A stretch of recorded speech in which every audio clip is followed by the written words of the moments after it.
Hello friends, this is Jitendra Singh. Welcome to exam trips पर सभी का हार्दिक दिल से स्वागत है। और आज हम स्टार्ट करने वाले हैं बेसिक्स मैथ। हम आज बेसिक से मैथ को स्टार्ट करने वाले हैं। तो जो स्टूडेंट क्लास 6 से अगर 10 तक के अगर विद्यार्थी हैं, नेगेटिव 10 तक के, तो उनके लिए भी इम्पोर्टेंट है, क्योंकि ये सभी इम्पोर्टेंट टॉपिक महत्वपूर्ण है आपके लिए। बात करने वाले हैं संख्या पद्धति, जिसको आप बोलते हैं नंबर सिस्टम। ओके। और ये 6 से लेकर के हाई स्कूल तक तो इम्पोर्टेंट है ही है, लेकिन जो विद्यार्थी कंपटीशन की तैयारी करना चाहते हैं तो उनके लिए बेसिक बहुत इंपॉर्टेंट होता है, क्योंकि कैलकुलेशन इन्हीं के द्वारा चलती है। अब बात करते हैं, एक मिनट, थोड़ा इसका कलर चेंज करते हैं पेन कर। हाँ, आप ठीक है। बात करते हैं संख्या पद्धति, ओके, जिसको बोलते हैं नंबर सिस्टम। अब इससे आप कभी कभार आपसे प्रश्न पूछा जाता है कि अंक किसे कहते हैं, यानी कि डिजिट किसे कहते हैं, और इनकी संख्याएं कितनी कितनी होती हैं। यानी अंक, यानी कि इंग्लिश हिंदी में बोलते हैं अंक, इंग्लिश में बोलते हैं डिजिट। जैसे अगर हम बात करते हैं, इनकी टोटल संख्या 10 होती है। कैसे? 1 से 9 तक तो होती है पूरे पूरे ही। लिखा है 0 से 9 तक की 0 से 9 तक की पूर्ण संख्याओं को अंक कहते हैं। कैसे?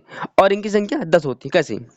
बात करते हैं, देखो इसमें 0 को भी काउंट किया गया है। अंक 0 भी तो एक अंक है, भले इसकी कोई ब्रांड वैल्यू नहीं है। और इसकी ब्रांड वैल्यू कैसे मालूम करते हैं? ऐसे समझ लीजिए, जैसे कि मान लीजिए कि 0 0 1 लिखा हो, और और कहीं पर लिखा हो 1 0 और 0।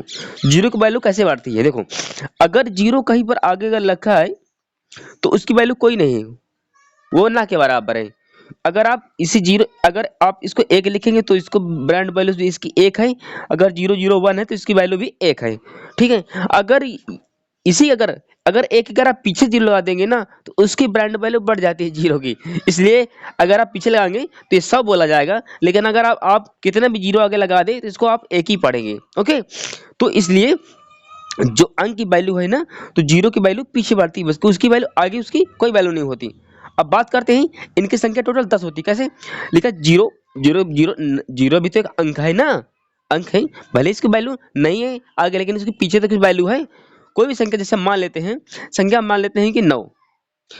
अब इसके अगर आगे आप लगाएंगे 0, तो ये तो 0 9 पढ़ा जाएगा, जिसका मान मात्र 9 होगा।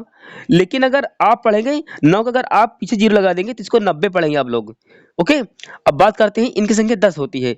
लिखा है 1 2 3 4 5 6 7 8 9। ये लास्ट में पूर्ण विराम है, एक नहीं है। जो सोचो कि ये भी एक है और ये भी एक, ये एक नहीं है, लास्ट में पूर्ण विराम लगा दिया गया है। बात करते हैं, इनकी टोटल संख्या 10 होती है। ठीक है। अब बात करते हैं प्राकृतिक संख्या, जिसको आप बोलते हैं नेचुरल नंबर। ठीक है। नेचर माने प्रकृति होती है, और नेचुरल माने प्राकृतिक, और नंबर संख्या माने नंबर, नंबर माने संख्या। हिंदी और इंग्लिश दोनों आपको प्रॉपर तरीके से आने चाहिए। अब बात करते हैं, एक मिनट, हाँ कटे ना। लिखा है जिन संख्याओं से कोई भी संख्या है, जिन संख्याओं से किसी वस्तु इत्यादि गणना की जाती है उसे प्राकृतिक संख्या कहते हैं। कैसे? अब बात करते हैं, जैसे कुछ किताबें हैं, हम मान लेते हैं एग्जाम्पल के तौर पर कि 10 किताबें, यानी कि पूरी 10 किताबें। ठीक है। अब आप लोग, अब जैसे आप विद्यालय में जाते हैं तो गिनते हैं ना अपने अपने बुक में कि 1 2 3 4 5 6 7 8 9 10। तो प्राकृतिक संख्या यही तो है। तो जिन संख्याओं का प्रयोग हम गणना के लिए करते हैं उन्हें हम प्राकृतिक संख्या कहते हैं, या नेचुरल नंबर कहते हैं। ये प्राकृतिक संख्याएं, ये 4 तक नहीं, मतलब अनंत है, इनफाइनाइट है, अनंत है। यानी कोई इनका अंत नहीं, जितना तुम संख्या बढ़ाते चले जाओगे उतनी संख्याएं बढ़ती चली जाएंगी। ये होगा आपकी प्राकृतिक संख्या, जिसको बोलते हैं नेचुरल नंबर। यानी जिन संख्याओं का प्रयोग हम गणना के रूप में करते हैं उन्हें हम प्राकृतिक संख्या कहते हैं।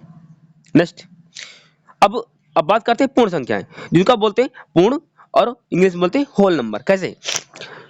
अगर प्राकृतिक संख्या में, जो प्राकृतिक संख्या आप गिनने के लिए प्रयोग करते हैं, किसी संख्या को, किसी वस्तु को गिनने के लिए आप प्राकृतिक संख्या का आप इस्तेमाल करते हैं। लेकिन अगर वहां पर अगर आप उसके पहले अगर आप 0 लगा देंगे तो पूर्ण संख्या बन जाती है।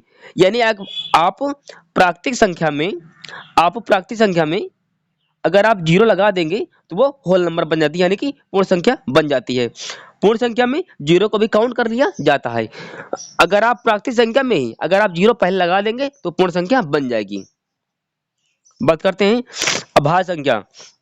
जिसको बोलते हैं आप प्राइम नंबर। अभाज्य अभाज्य नहीं, भाज्य अभाज्य सभाज्य बहुत सारे होते हैं, इनमें कंफ्यूजन भी बहुत ज्यादा होता है, लेकिन ये इस वीडियो को देखने के बाद आपको कोई भी कंफ्यूजन नहीं रहेगा। अब बात करते हैं अभाज्य संख्या, जिसको आप बोलते हैं प्राइम नंबर। अब कैसे लिखा, एक से बड़ी वे संख्याएं जो एक यानी जो एक हो स्वयं को छोड़कर किसी तीसरी संख्या से ना कटे अभाज्य संख्या कहलाती है। अब यहाँ पर हम लेने वाले हैं, अभाज्य संख्या को ऋण संख्या के नाम से जाना जाता है। अब कभी कभार आपसे पूछेगा कि अभाज्य संख्या कौन कौन सी होती हैं। अब कहीं कहीं पर से आपसे पूछ सकता है कि ऋण संख्या किसे कहते हैं, तो लिखा है वे बड़ी एक से बड़ी वे संख्याएं जो एक या स्वयं को छोड़कर किसी तीसरी से ना कटें उन्हें अभाज्य संख्या कहते हैं। ये परिभाषा यहाँ तक आपकी परिभाषा है। ये आपकी पूरी, यहाँ से एक मिनट ये आपकी इतनी परिभाषा है ये, ओके, ये परिभाषित इतनी आपकी परिभाषा है। इनको आप अभाज्य संख्या को आप ऋण संख्या भी कहते हैं। बात करते हैं कैसे, एक से बड़ी, देखो एक से बड़ी 2 है, 3 है, 5 है, 7 है, 11। अब देखो ये संख्याएं अपने से कटेंगी, ये संख्याएं मात्र अपने से कटेंगी, दूसरे से नहीं कटेंगी। अगर 2 की बात करोगे ना, अब पूछ लेते हैं कि सबसे छोटी अभाज्य संख्या क्या है। एक दो नंबर में, वैकल्पिक नंबर में कभी कभार एक से 2 नंबर का प्रश्न पूछ लेते हैं। कैसे, जैसे नवोदय विद्यालय जैसे पेपर होते हैं तो पूछेगा कि सबसे छोटी अभाज्य संख्या क्या है, तो वहां पर आपका 0 भी ऑप्शन में रहेगा, 1 भी रहेगा और 2 भी रहेगा, और आपका 3 भी दे देते हैं ऑप्शन में। अब आप 0 है कि 1 है कि 2 है कि 3 है, तो वहां पर आप मारेंगे उत्तर सी, यानी कि 2 है। सबसे छोटी अभाज्य संख्या 2 है।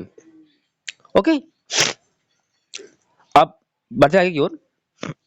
देखो नोट, ये पैसे वाला नोट नहीं है, समझने वाला नोट है। कैसे लिखा, 1 से 100 तक के बीच 25 अभाज्य संख्या होती हैं। बिल्कुल सही बात है, 1 से 100 के बीच में पूरे 25 अभाज्य संख्या होती हैं।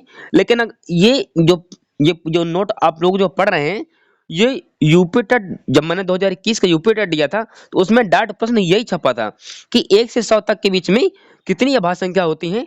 तो वहां पर 15, 20, 25 और 30 ऑप्शन में थे, लेकिन वहां पर से आप लोगों को 25 ही मारना था, तो आपका एक नंबर यूपी टेट में भी बन जाता।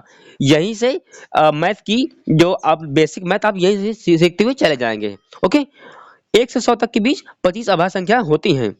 अब बात करते हैं 1 से 50 तक के बीच में 15 अभाज्य संख्याएं होती हैं। ओके, इतना आपको याद करके चलना है, ये वाले पॉइंट याद करने वाले पॉइंट होते हैं, ठीक है, करके ही आप बढ़े आगे। नेक्स्ट बात करते हैं भाज्य संख्याएं।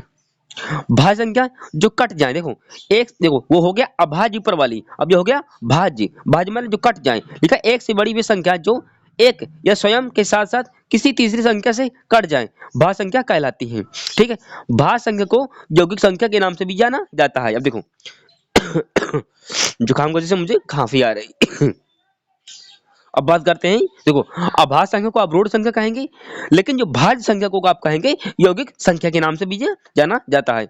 अब देखो अगर आप बात कर लेते हैं 4 की, मान लेते हैं 4 एक से, देखो 4 मान लेते हैं, 1 मिनट, 4 इक्वल, 4 की कौन कौन संख्या 4 कर सकता है, देखो 4 1 से कर सकता है, ये 2 से भी कर सकता है, और ये 4 से 4 कर सकता है। तो ये सभी 4 को काटने की कैपेसिटी क्षमता रखते हैं, इनको आप भाज्य संख्या कहते हैं। इनको आप अपवर्तक भी बोल सकते हैं, इनको ये वाले तीनों को। ठीक है, तो भाज्य संख्या है 1 से बड़ी या 1 या स्वयं से के साथ साथ किसी तीसरे से भी कट जाए। देखो 4, 1 मिनट, हाँ 4 1 से भी कट सकता है, 2 भी से कट सकता है, और ये 4 से भी कट सकता है। इसलिए इसने बोला है कि 1 या स्वयं के साथ साथ किसी तीसरी संख्या से कट जाए वो भाज्य संख्या कहते हैं। एग्जाम्पल में आप मानेंगे, इमली 4, 6, 8, 9, 12, 15 जितना 27, अब जितना आपको मानना है आप मान सकते हैं कोई भी संख्या, कोई ये 2 या 3, जैसे कि मान लेते हैं 6, हम एग्जाम्पल के तौर पर हम मानते हैं 6, तो देखो 6 1 से भी काटेगा, 6 2 से भी काटेगा, 6 3 से भी काटेगा, और 6 से तो काटेगा ही। तो ये सभी भाज्य संख्या हैं। लिखा है पूर्णांक, पूर्णांक लिखा है पूर्णांक। अब देखो पूर्णांक पॉजिटिव भी होते हैं और नेगेटिव भी होते हैं। पूर्णांक संख्या को 2 प्रकार की होती है। पहली बात, पूर्णांक संख्या कितने प्रकार की होती है? पूर्णांक संख्या दो प्रकार की होती है। कौन कौन से? एक पॉजिटिव यानी एक धनात्मक और एक ऋणात्मक। ठीक है, पूर्णांक संख्या दो प्रकार की होती है, धनात्मक और ऋणात्मक। इसमें कक्षा 8 में एक सवाल बनता है कि -8 और +8 में कौन बड़ा है। अब हम आपको प्रॉपर तरीके से यहीं पर बताने वाले हैं कि +8 बड़ा है कि -8 बड़ा है। ठीक है, कैसे? ये देखो, ऋण पूर्णांक और धन पूर्णांक। ठीक है, कैसे? अब हम मान लेते हैं 0, हम बीच में हमने 0 मान लिया है। अब इस तरफ सभी प्लस वाले चलेंगे और इस तरफ सभी माइनस वाले चलेंगे। ठीक है, कैसे? अब देखो, जैसे इसमें है, हट जा भाई। हाँ देखो, 1 2 3 जैसे सभी पॉजिटिव वाले हैं, यानी सभी ये धनात्मक पूर्णांक संख्या है। लेकिन इस तरफ वाली ये कैसे? ये माइनस वाली, -1 -2 -3 -4 -5 और -8। तो मान लेते हैं यहाँ पर -8 है और यहाँ पर +8 है। अब बताओ, ये -8 बड़ा होगा कि +8 बड़ा होगा? ये हमेशा +8 इसलिए बड़ा होगा क्योंकि ये प्लस में है। ठीक है, +8 इसलिए बड़ा होगा क्योंकि प्लस की 8 की संख्या बड़ी है। अगर आप -8 अगर आप आंसर मारेंगे तो आपका एक नंबर चला जाएगा क्योंकि ये माइनस में है। हम पॉजिटिव थिंकिंग रखते हैं। ठीक है, पॉजिटिव सोच रखते हैं, इसलिए पॉजिटिव हमेशा बड़ा होता है। पॉजिटिव हमेशा बड़ा, नेगेटिव माने छोटा। ये चिन्ह बताता है कि ये कम है और ये चिन्ह बताता है, 1 मिनट भी हटा देता हूँ, प्लस इसे 1 मिनट हट जाओ भाई। हाँ, -8 बताता है कि मैं ये कम हूँ और +8 कहता है कि मैं ज्यादा हूँ। ये प्लस में या माइनस में? ये बोलता है कि मैं कम हूँ, ये वाला कहता है कम हूँ और ये बोलता है कि मैं ज्यादा हूँ। हाँ, अब बोलते हैं परिमेय संख्याएं। मैं बात करते हैं परिमेय संख्या के बारे में। परिमेय संख्याएं, जिन संख्याओं को a/b के रूप में लिखा जा सकता है, लिखा जा सके किंतु b बराबर ना हो 0 के, उन्हें अपरिमेय संख्या कहते हैं। कैसे? ये जुकाम की वजह से मुझको खांसी आ रही है। ठीक है, ठीक है, तुम पढ़ने पर फोकस करो। अब बात करते हैं परिमेय संख्या, जिन संख्या को हम a/b के रूप में हम लिख सकते हैं किंतु जो b का मान होता है ना, देखो इसमें हम मान लें, 1 मिनट में पूरा हटा देता हूँ थोड़ा सी। हाँ, कैसे? इसको आप अंश वाले को मान लेंगे a और b वाले को आप नीचे हर वाले को मानेंगे आप b। ठीक है, मान लेते हैं। कैसे? कोई जिन संख्याओं को a/b, अब देखो जो पाई का मान होता है 22/7, ये परिमेय संख्या है। कैसे? अब इसको a/b के रूप में लिख सकते हैं हम, लेकिन देखो b कहता है अगर 22/0 है तो ये परिमेय संख्या नहीं हो सकती है, क्योंकि इसने बोला कि b 0 नहीं हो सकता।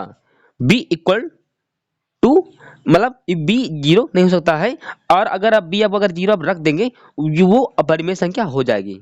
ओके, ये परिमेय संख्या होने क्या है कि कोई भी संख्या हो, कोई भी नंबर हो, आपको अगर आप कोई भी, जैसे भिन्न है, भिन्न को आप a/b के रूप में आप लिखते हैं, लेकिन आप अगर आप हर को 0 रख देंगे तो वो परिमेय नहीं संख्या नहीं होगी। कैसे? जैसे 22/7 है, 3/5 है, 6/11 है और 13/19 है इत्यादि। ऐसे ETC जब मैं मान लो। ठीक है, बात करते 2 3 4 5 ये सभी परिमेय संख्याएं हैं। क्यों? क्योंकि अब 2/1 आप लिख सकते हैं, 3/1 लिख सकते हैं, लेकिन यहाँ पर 1 तो लिख सकते हैं ना, लेकिन आप 0 तो लिख नहीं सकते, इसलिए परिमेय संख्या है। जुकाम भी दम की है। चलो ठीक है, बात करते हैं -1 -2 -3, ये भी परिमेय संख्या है। अब देखो परिमेय संख्या 4, ये कैसे? अब 4 को अगर आप अंडर रूट के बाहर निकालेंगे तो 2 निकलेगा, और 2/1 अगर आप करेंगे, इसको आप अंश मानेंगे और इसको अगर आप हर मानेंगे इस वाले को। अब देखो हर b की जगह पर 0 तो है नहीं, 1 है, तो ये परिमेय संख्या है। ठीक है, 25 को आप 5 5 गुणे 5 होता है ना, अंडर रूट जब आप बाहर निकालेंगे तो इससे तो आप एक ही 5 निकालेंगे ना, आप इसको 5/1 आप इसको नहीं लिख सकते। जब 5/1 इसको लिख सकते हैं तो ये क्या है? ये भी तो एक परिमेय संख्या है। ठीक है, इस तरह 0.0, इसको जो ऊपर ये पॉइंट के ऊपर ये चिन्ह चलता है, इसको हम बार बोलते हैं। ठीक है, 0.8 बार, 0.225 बार बोलते हैं, और पॉइंट यानी 0.37 बार इत्यादि सभी ये परिमेय संख्या है। अब बात करते हैं अपरिमेय संख्याएं। अपरिमेय संख्या किसे कहते हैं? वे संख्याएं जो a/b के रूप में उनको नहीं लिखा जा सकता, अपरिमेय संख्या कहलाती हैं। और ये नोट मान लो, यहाँ पर मैंने एक नोट लिख दिया, ये पैसे वाला नोट नहीं है, समझने वाला नोट है। जब मैं नोट बोलूँ ना तो अपने आंख नाक कान सभी खोल करके सुना करो। कैसे? ये संख्याएं अधिकतर किराने के अंदर होती हैं। ये संख्याएं अधिकतर करने के अंदर होती हैं। जैसे कैसे? जैसे अंडर रूट 2, अंडर रूट 2 का बाहर निकालेंगे तो निकलेगा नहीं। अंडर रूट 3 है, बाहर निकालेगा तो नहीं निकलेगा। अंडर रूट 7 है, तो ये सभी अपरिमेय संख्या हैं। अब कैसे? हट जा भाई। हाँ देखो, ज्यादातर करणी उसमें जो ये संख्या अधिकतर करणी में होती हैं, ठीक है। जैसे अंडर रूट 5 है, मैंने ऊपर आपको एग्जाम्पल में बताए थे। अंडर रूट 3 है, अंडर रूट 7 है। देखो ये सभी विषम संख्या हैं, ठीक है, सभी विषम संख्या है। जैसे आप अगर 16 करोगे ना, अब इसको 4 बाहर निकालोगे, 4/1, तो ये परिमेय संख्या है। लेकिन अगर आप कहीं पर आप अंडर रूट 7 लिखोगे तो आप अंडर रूट 60 को थोड़ी ना आप अंडर रूट के बाहर निकाल पाओगे भाई। इसलिए अपरिमेय संख्या अंडर रूट 7 है, ठीक है। अब बात करते हैं अंडर रूट जैसे 11, अंडर रूट 13, ये 3 अंडर रूट 5, ये घन है। 3 अंडर रूट 7, ये सभी अपरिमेय संख्या हैं। जैसे पाई, पाई क्या है? पाई एक अपरिमेय संख्या है। अभी एक परीक्षा में पूछा गया था कि ऐसे 22/7 ये क्या है? ये परिमेय है कि अपरिमेय? तो ये परिमेय है, ये परिमेय है। ध्यान सुनिएगा, 22/7 ये परिमेय संख्या है। लेकिन कहे पाई, तो पाई अपरिमेय है। आपका एक नंबर यहाँ से, आपके 1 या 2 नंबर यहाँ से बन जाएगा। पाई ये क्या है? अपरिमेय है, अपरिमेय, ये अपरिमेय है, ठीक है। लेकिन अगर कह दे 22/7 तो ये परिमेय है, ठीक है, ये प्राइम नंबर है, परिमेय है। अब बात करते हैं सआभाज्य संख्याएं किसे कहते हैं? सआभाज्य संख्याएं, ध्यान रखिएगा, ऐसी संख्याएं, ऐसी संख्याओं को जोड़ा जिनका मासा हमेशा सदा एक हो। कैसे? मासा हमेशा एक हो, मासा जो सभी को मार दे। यानी जैसे हम ऐसे उदाहरण के तौर पर हम मानते हैं, जैसे एक क्लास में 20 विद्यार्थी हैं, पहले बात सुनिए, ठीक है। और एक अध्यापक किसी उन 20 स्टूडेंट से पूछे किसी सवाल को, और उनमें से एक अध्यापक बता ले जाए, ठीक है, ओ सॉरी, एक स्टूडेंट बता ले जाए और सभी खड़े रहें। तो जो एक विद्यार्थी जो बता लेता है और बैठ जाता है, वो मासा हो जाता है, ठीक है। तो मतलब वो बड़ा से बड़ी संख्या होगी, ठीक है। तो लिखा है जिन संख्याओं का जोड़ा हमेशा हमेशा एक होता है, वो सआभाज्य संख्या कहलाती हैं, जो आपस में ही कटेंगी, कटेंगी नहीं, बिल्कुल नहीं कटी। कैसे? जैसे मान लेते हैं 7 और 8, 7 और 8, इनका आपको माफा निकालना है, तो इसको 7 गुणे आप एक से लिख सकते हैं, और इसको कमा लगा करके 8 गुणे एक आप लिख सकते हैं। अब मासा क्या बोलता है? जो दोनों में मिले, जो दोनों मिल जाए उसे आप मासा के रूप में बाहर कर लेंगे। एक दोनों एक एक मिलता है, इसलिए अब देखो इसमें बोला क्या है कि जिसका मासा एक हो वो क्या है? वो सभी अभाज्य संख्या है। देखो एक एक दोनों मिल गया, तो 7 और 8 क्या हो गया? 7 और 8 दोनों अभाज्य संख्या हैं, ठीक है। इसलिए 11, 13, 4, 5, 9, 10 और 25 और 53। बात करते हैं नेक्स्ट, इसी में है नोट, सआभाज्य संख्याओं का लासा उन संख्याओं का गुणनफल होता है। बिल्कुल सही बात है, लिखा है सआभाज्य संख्याओं का जो लासा होता है ना, उन संख्या का गुणनफल होता है। जैसे हमने लिखा 7 गुणे 1 और 8 गुणे 1, हमने लिखा था ना, तो इन सभी का गुणनफल तो ये है 1। हाँ, लिखा है दो क्रमशः आने वाली प्राकृतिक संख्या सआभाज्य संख्या कहलाती हैं। बिल्कुल सही बात है। देखो ये प्राकृतिक संख्या तो है 7 और 8, और दोनों दोनों एक के बाद एक हैं, यानी दो क्रमशः हैं आने वाली प्राकृतिक संख्या सआभाज्य संख्या होती हैं। ये कहीं ना कहीं आपसे ये पॉइंट स्टेटमेंट में आपसे पूछा जाएगा, इसलिए आप इसको ध्यान रख के चलिएगा, ठीक है। दो क्रमशः आने वाली प्राकृतिक संख्या सआभाज्य संख्या होती है, सही है गलत? अब बोलेंगे ये बिल्कुल सही है, ठीक है। अब बात करते हैं, चलो वीडियो कुछ ज्यादा बड़ी ना हो जाए, कुछ है नहीं है, खत्म खत्म, यहाँ से कुछ है ही नहीं है, ठीक है। देखो थोड़ा है, दो से विभाजक नियम जो हमारे ऑफलाइन जो हमने बैच चलते हैं उनमें हमने प्रॉपर तरीके से विभाजक नियम हमने पढ़ा दिए हैं। 2 से 3 का 2, 3, 4 और 5 और 7 और 9 और 11, हमने इन सभी के विभाजक नियम हमने पढ़ा दिए हैं। तो अभी ऑनलाइन प्रक्रिया, ऑनलाइन प्रोसेस है, आप लोगों को हम विभाजक नियम पढ़ा रहे हैं ऑनलाइन में, ठीक है। ऑनलाइन में क्या होता है कि हम अपने घर पर रहेंगे तो अपने घर पर रहोगे, और आपके पास एक मोबाइल होना चाहिए 4G या 5G, और उसमें सिम और डेटा होना चाहिए बस पढ़ने के लिए, आप ऑनलाइन पढ़ सकते हैं। बात करते हैं दो से विभाजक के नियम। कैसे? किसी भी दी गई संख्या के इकाई का अंक यानी कि अब मान लेते हैं कोई भी एक नंबर हो यहाँ पर, और इकाई का अंक ये यहाँ पर हो, कौन कौन संख्या हो सकती है यहाँ पर? हो कौन? जैसे 0 हो, 2 हो, 4 हो, 6 हो, 8 हो। अगर लास्ट में कोई भी नंबर है, अगर वो सम है, तो वो 2 से पूर्णतः विभाजित हो जाएगी। जैसे अब देखो इस 420 के लास्ट में 0 है, देखो 2 जीरो में मिल रहा है। 8 है सबसे लास्ट में इकाई में 8 20 में मिल रहा है। 4 है 4 20 में मिल रहा है। ये कई तो कहीं ना कहीं ये संख्या 2 से विभाजित हो जाएगी। ठीक है, दो संख्या बचत का नियम यही है कि अगर इकाई के स्थान पर अगर वो सम संख्या है, सम संख्या में कैसे 0 है 2 है 4 है 6 है 8 है, तो सभी संख्याएं वो 2 से विभाजित हो जाएंगी, वो सभी नंबर।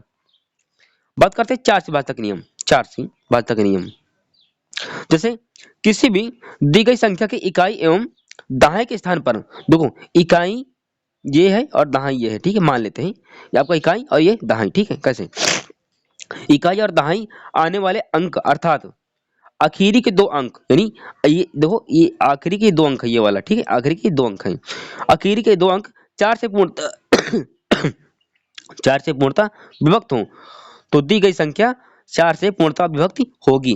अब कैसे, उदाहरण से हम आप लोगों को प्रॉपर तरीके से भेजिए, आपके माइंड में आ जाए कैसे। देखो लास्ट में देखो 4 इकाई हैं और 2 दहाई हैं, ठीक है। अब देखो क्या है, ये 4 से विभाजित होगी कि नहीं होगी। अगर दोनों इकाई और दहाई में अगर जो अंक दिया है यानी कि 24 है, क्या 4 से विभाजित होता है 4 से? तो बिल्कुल होता है। अगर 4 का भाग आप देखें तो 4 छंग 24, 6 बार में पूरा कट जाएगा लास्ट वाला, लेकिन इससे सिद्ध होता है कि 4 से भी 424 से कट जाएगा। नेक्स्ट, जैसे 48 है, लास्ट का ये विभाजक नियम होते हैं और हमेशा इनको पहचाने जाते हैं, ठीक है, याद नहीं करे जाते, इनके हमेशा प्रैक्टिस की जाती है। अब कैसे, 8 यहाँ पर इकाई है और 4 यहाँ पर दहाई है। अब इसको हमको 4 से काटना है, अगर इसको हम 4 से भाग दें तो कट जाएगा, 4 करने 4 और 4 दूना 8, यानी 12 चौका 48 होता है, और कहीं ना कहीं 748 भी 4 से कट जाएगा। ठीक है, 84 जैसे है, इसको भी 4 से काटना है, हाँ 84 भी है 4 से काटना है। देखो 4 दूना 8 और 4 करने 4, किसा क्या, तो कहीं ना कहीं 584 भी 4 से कट जाएगी। ठीक है, तो आज मैंने प्राकृतिक संख्याएं, नेचुरल नंबर और भाज्य संख्या, अभाज्य संख्या, परिमेय संख्या, अपरिमेय संख्या, इसके साथ साथ हमने पढ़ाया है 2 से विभाज्यता के नियम और हमने पढ़ाया है 4 से विभाज्यता के नियम। तो अगर आपको वीडियो अगर अच्छी लगी हो तो आप हमें सपोर्ट कर सकते हैं। सपोर्ट कैसे, आप वीडियो को लाइक कर सकते हैं, एक अच्छा सा कमेंट कर सकते हैं जो आपको अच्छा अगर आपको लगी हो क्लास। इसके साथ साथ इस वीडियो को अपने फ्रेंड्स साथ, फैमिली फ्रेंड्स हैं आपके जो रिलेटिव में अगर कोई पढ़ता है, आपके सहपाठी अगर कोई है, तो आप वीडियो को शेयर कर सकते हैं, इससे हमें थोड़ा सपोर्ट होगा। ठीक है, तो जितने भी विद्यार्थी स्टूडेंट जो हमसे जुड़े हुए हैं, जितना हो सके इस वीडियो को शेयर कर सकते हैं अपने क्लास में, अपने फैमिली फ्रेंड्स में भी। तो थैंक यू फॉर वॉचिंग और थैंक यू मेरे दोस्त, और बहुत जल्द हम मिलेंगे नेक्स्ट वीडियो में। इसके साथ साथ चैनल पर नए हैं तो चैनल को सब्सक्राइब करके बेल आइकन को ऑल प्रेस कर लीजिए, क्योंकि मेरे द्वारा जो क्लासें बेसिक से जो हम मैथ स्टार्ट करने वाले हैं, आप लोग उसका पूरे तरीके से आप लोग लाभ को उठा सकें, लाभ ले सकें।